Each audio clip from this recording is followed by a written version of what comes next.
Okay, let's do this.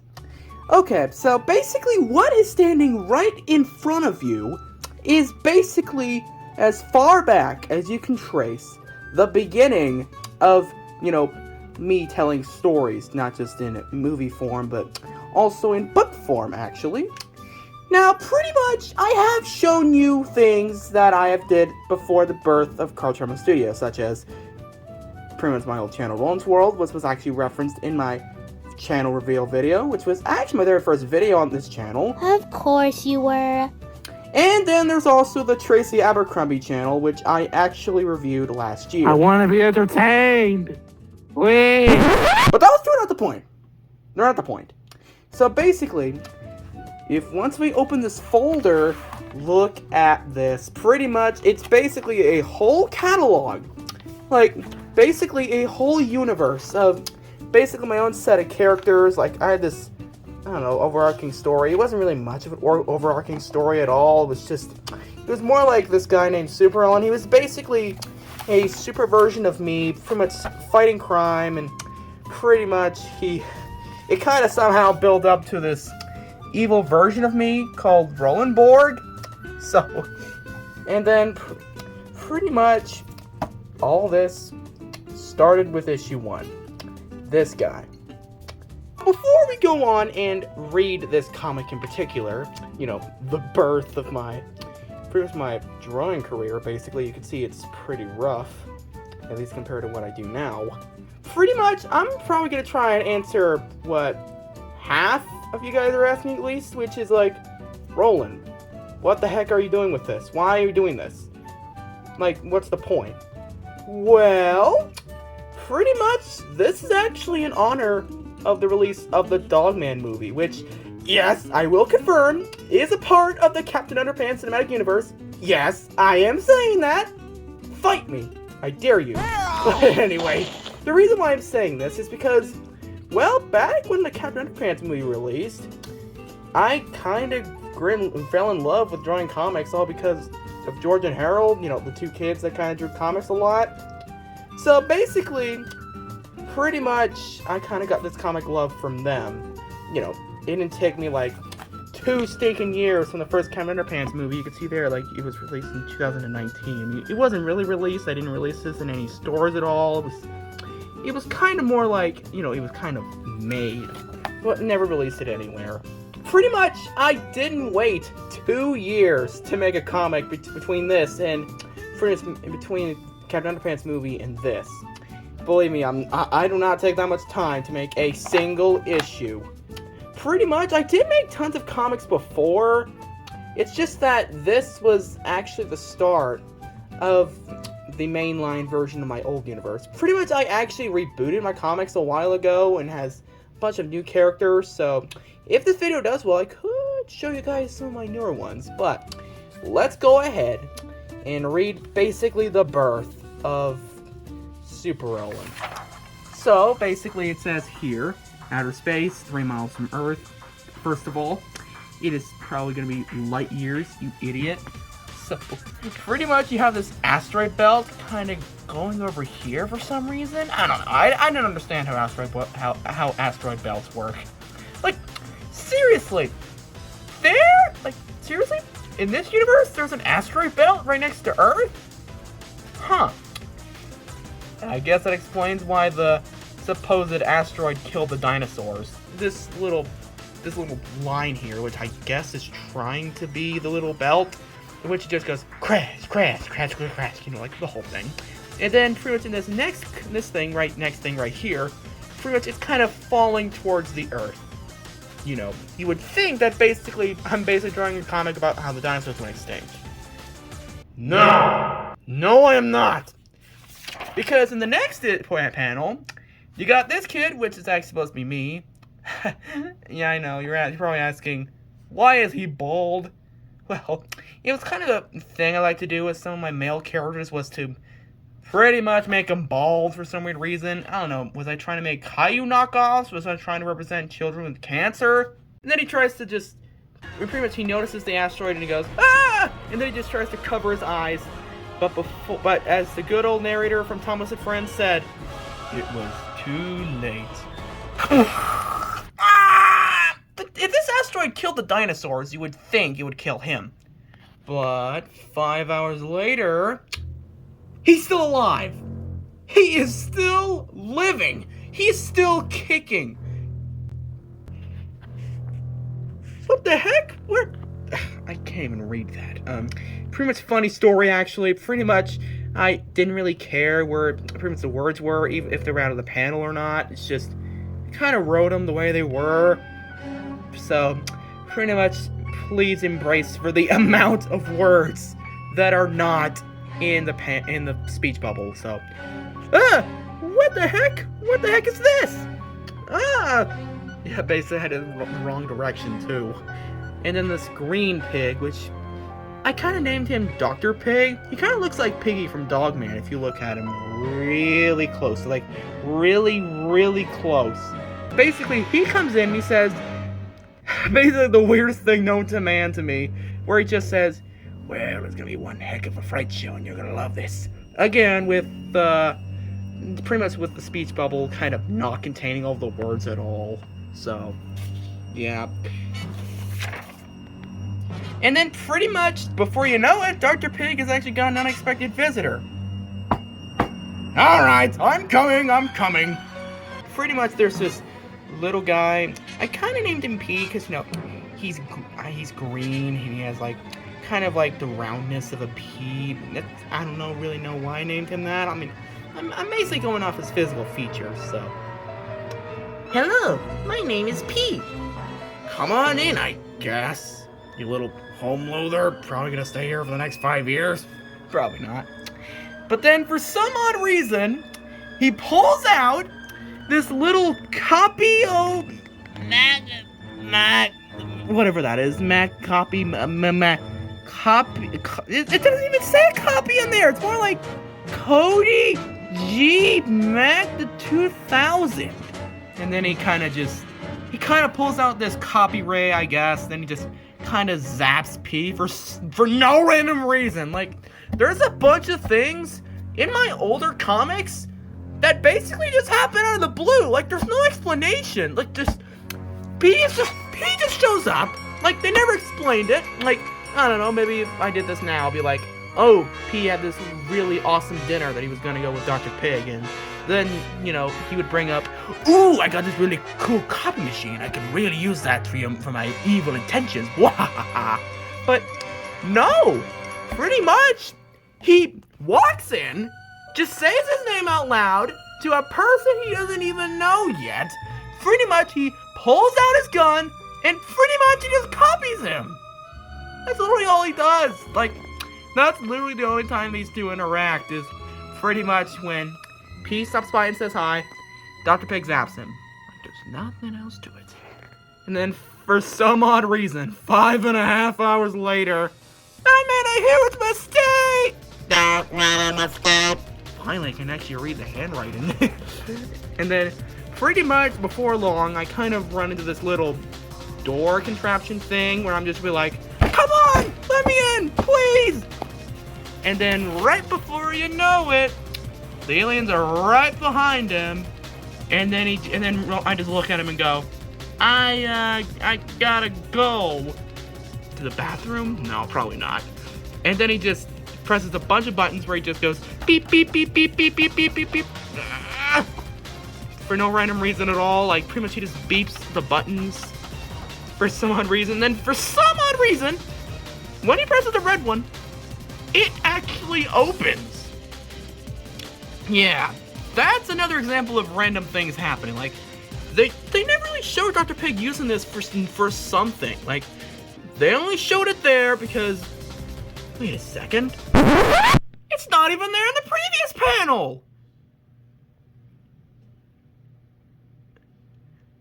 This is truly the most nonsensical thing I've actually made. Oh, well, it gets worse from here with the comics that came both before this and, like, I want to say a year or two after this, but still, we're getting ahead of ourselves. Anyway, pretty much, once I get inside that little room, I actually very conveniently find the helmet that's gonna be my future costume right next to the Spider-Man mask. Like, I don't know, like, why is Spider-Man, I just want to ask this. Why is Spider-Man's mask here? Like, did Dr. Pig pretty much kill him? Like, I want to know, I'm curious. But of course, this comic doesn't want to explain anything. Like, random crap happens. Like, again, P shows up, he gets copied for no random reason. And then there's this, like, how convenient. Like, seriously, pretty much there's the helmet of my future costume. Like, this guy does not have to do any work. Like, he doesn't even have to scroll through a box to find one. Like, it's just right there, waiting for him. I know it may seem like I'm going through a rant, but just you wait. This comic is gonna get even more insane. So basically, I grab the mask, I put it on, you know, because, you know, what else am I supposed to do with it? And then, at least this is less Easter egg-like. Like, pretty much, there's just some random green boots and some red boots. And then there's purple boots. Like, you may think that pretty much in this universe, like, actually, I think I got a theory. And that pretty much Dr. Pig is basically, think of it as like the little robots in The Incredibles, where pretty much they just killed every superhero known to man. That's basically Dr. Pig in this universe, where basically, it actually would explain why he got the Spider-Man mask, because he basically killed all the superheroes in this universe. Believe me, if I made a comic like that now, and pretty much if I made this comic now, I would actually contain that. Sure, it will be dark, but I've done dark stuff before. I'm sure I can do it now. But anyways, I pretty much put on my purple boots, and then grab the yellow belt, which is... I just find it very hilarious how very conveniently all my future costumes are here. Like, it just makes more and more evident that pretty much my theory about Dr. Pig actually killing all the superheroes would actually be very true. So then I pretty much put my helmet on, pretty much I just put my little belt on, I grab my little R symbol, I put it on. I'm not even gonna explain why the R symbol is there. Like, who the actual heck would have an R as a symbol? This guy, and that was the wrong panel. This guy, apparently. And then I say, and now one more thing. The signature cape. Wait a minute. Anyway, so basically I pretty much put the cape on, and then out of the blue, from the side it says, I am Super Roland. Again, believe if I made this comic now, it probably would have been a lot more complex than just, oh look, I found a lot of pieces of costume in a lab, and now I'm gonna use them to fight crime. I know, it's kind of dumb, but all these comics are pretty much dumb. But they're so dumb, they're good. It's kind of like the Pooniverse movies, honestly, to me. Oh, sorry, did I miss a pen? Did I miss a speech bubble? Did I miss something? Oh yeah, there we go. There's this very little box over here that basically says, run for your lives! And pretty much there's if you look very closely, there's like, yeah, a little spelling error there. So, yeah, there's that. And then it directly transitions into this scene over here, which pretty much the mayor goes, you're all doomed! No one can save us now! Which, I don't even see the threat at all. But then, pretty much, Super Roland comes along and says, oh, really? And then everyone just does a Captain Underpants thing, and they go, it says, look up at the sky! It's a bird! It's a plane! It's, a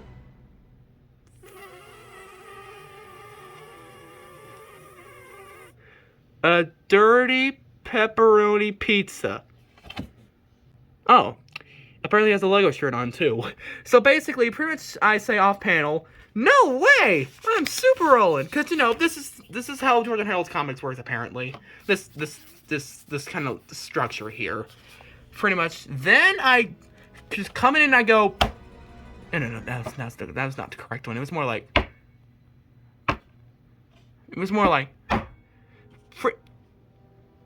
Pretty much, it was more like...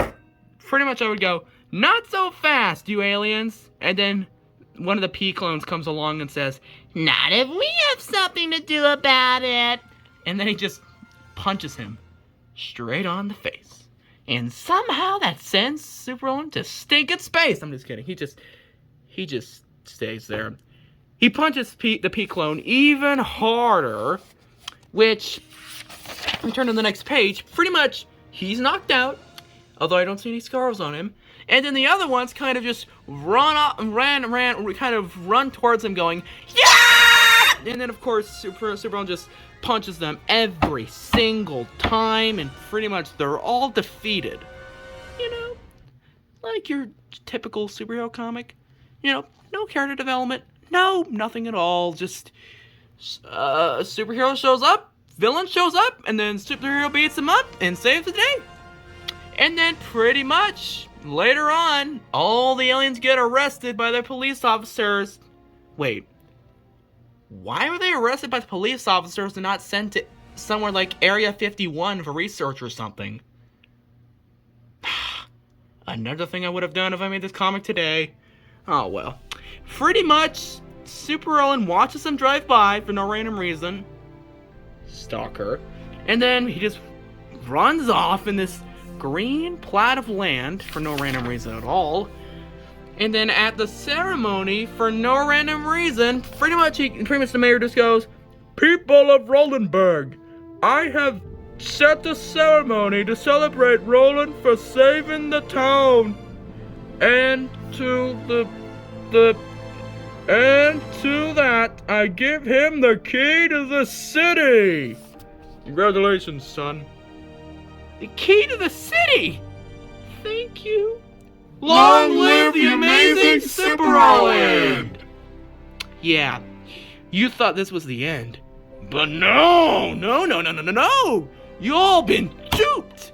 There is actually an MCU-style post-credit scene. Well, there's actually no credits between this and this, but you get the point. Pretty much, a Marvel movie would end with this, and then the post-credit scene would have, you know, this section over here. Which, by the way, starts with, "Meanwhile at jail." It's meanwhile. Oh, well.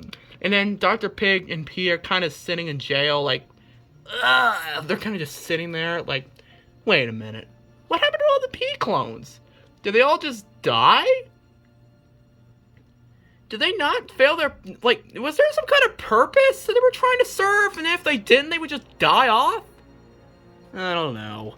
So then, pretty much, there's this new guy that says, "Hey, you two." And the other two goes, "Huh? Yeah, you." Who are you? Well, actually, I don't really have a name. You don't? Nope. And you guys deserve the best seats in the house! Again, the randomest crap happens. Like, basically, pretty much everything that happens in this is just random. Anyway, pretty much, the turtle helps both P and Dr. Pig get out of jail. And then, for no random reason whatsoever, they kind of hold a meeting with the floating Isles of Heaven. Pretty much, and then pretty much he goes, "I call this meeting to order. Now, what shall we do to destroy Super Roland?" And then pretty much P goes, "Poison him!" Which I guess he's trying to say poison him. Dr. Pig says, "Take him to jail!" And then pretty much the turtle says, "Hold on a minute."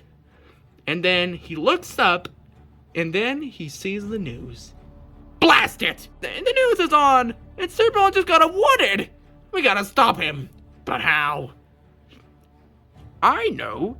We're going to take the what? The minister, I guess, and destroy him with Nope. Yeah, that's right, Turtle. I probably wouldn't want to do that either. Anyone else? Ooh, I know.